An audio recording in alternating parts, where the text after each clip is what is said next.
Hey guys, I'm excited because I'm about to do a guitar lesson video on the things that I wish my guitar teacher once taught me. So this is going to be focused for beginners, maybe some intermediate advanced guitarists as well, but really a beginner friendly lesson, and it's going to really help with your improvisation and helping you just navigate the fretboard more smoothly. And it's really going to be simple, practical things that you can apply like that. So let's just dive right in. We're going to be the key of A. Kind of, blues rock kind of feel, right? I'm going to show you just something really simple off the bat. So we all know our pentatonic scales, right? A minor pentatonic right here.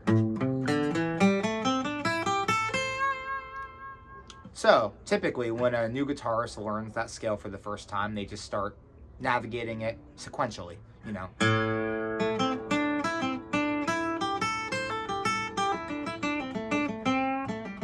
That's all fine, good stuff.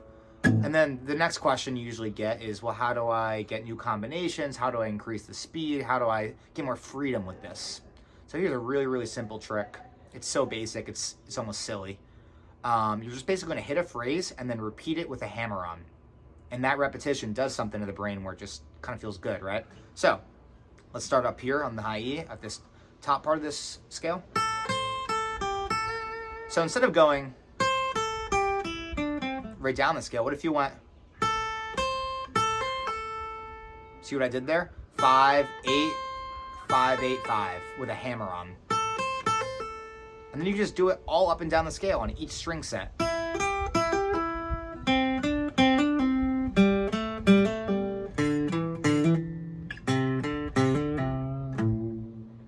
So, slow, it sounds kind of weird, but fast, check this out.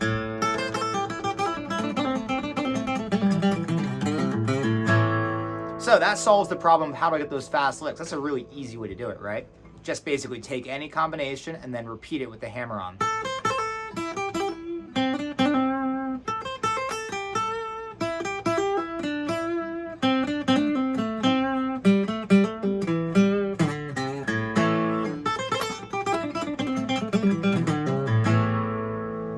It's so simple, but when you gotta start slow, but as you start to pick it up, it sounds cool, and it's just, it's not the most soulful thing in the world, but it's great if you want to have a little bit of intensity, a little bit of speed at one part of your solo.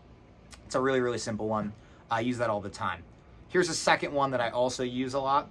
It's called the pivot. That's the way my guitar teacher once described it. I kind of wish we dove deeper into this because it's so useful. And it's this idea of basically sticking on the same fret and using your fingers to pivot.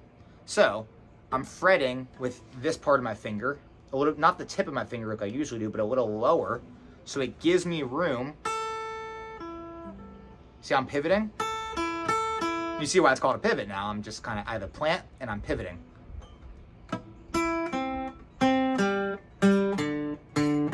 Practicing that scale is so useful for examples like this. See what I did there at the end? Pivot.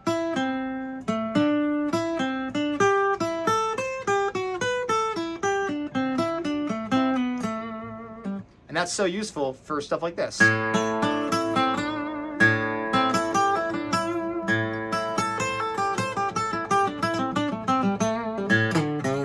Because I'm basically hitting that fourth combination. So this is a fourth, this is a fourth, this is a fourth.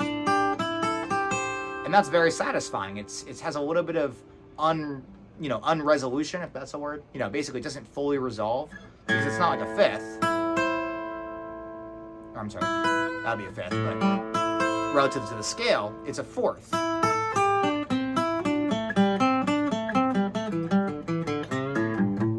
that's how you create all sorts of cool combinations using the scale.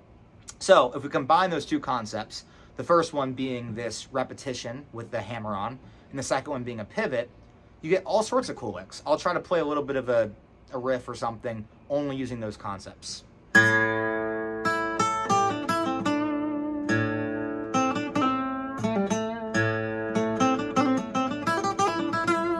That's the hammer-on, here's the pivot.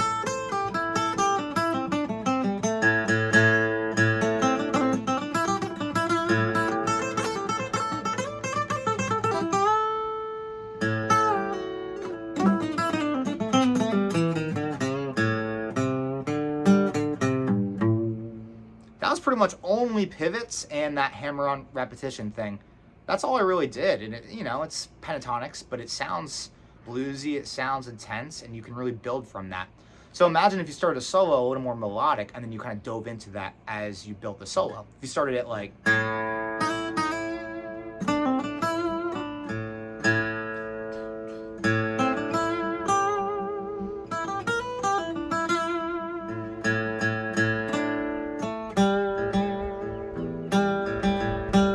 I'm only using pentatonics just to keep it simple. Now build it up a little bit. Here's the pivots.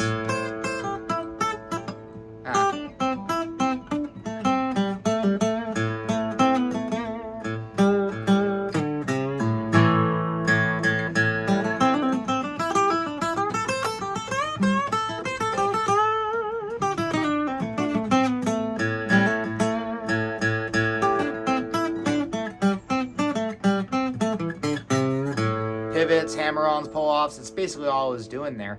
And now I have all sorts of weird ideas, and you can just mess around with that. And then you can apply these concepts to the major scale, to all the modes. If I want to add some color notes.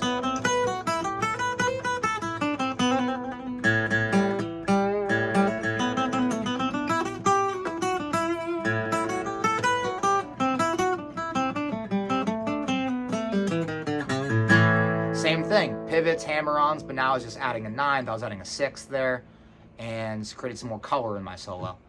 So yeah, there it is. 2 concepts, I use them all the time. I didn't really think of them as unique concepts until I noticed how much this reoccurred. This is a pattern that constantly kept happening, where I was pivoting and I was doing hammer-ons, and it's a great way to create ideas, motifs, and to build on them. So yeah, there's the 2 concepts, the hammer-ons, the repetitive hammer-ons, and the pivots. And you could apply this across the whole fretboard, across not just blues and rock. It could be played in jazz, it could be played in anything, country, it doesn't really matter, pop. It is universal. So yeah, hope you guys enjoyed. My name's Andrew Robinson. You guys know that, see it on my name there, but please subscribe, because I'm just starting to make these lesson videos, and I'm gonna make a lot more for you guys. Every single week I'm gonna start putting out a lesson video, as well as some of my own original music. So I'd love for you guys to come join this community we're building. So many new people around here. We're just really getting started, and I'm excited to help other guitarists out there, musicians, and connect with some cool music fans. So yeah, I will see you guys next time very soon.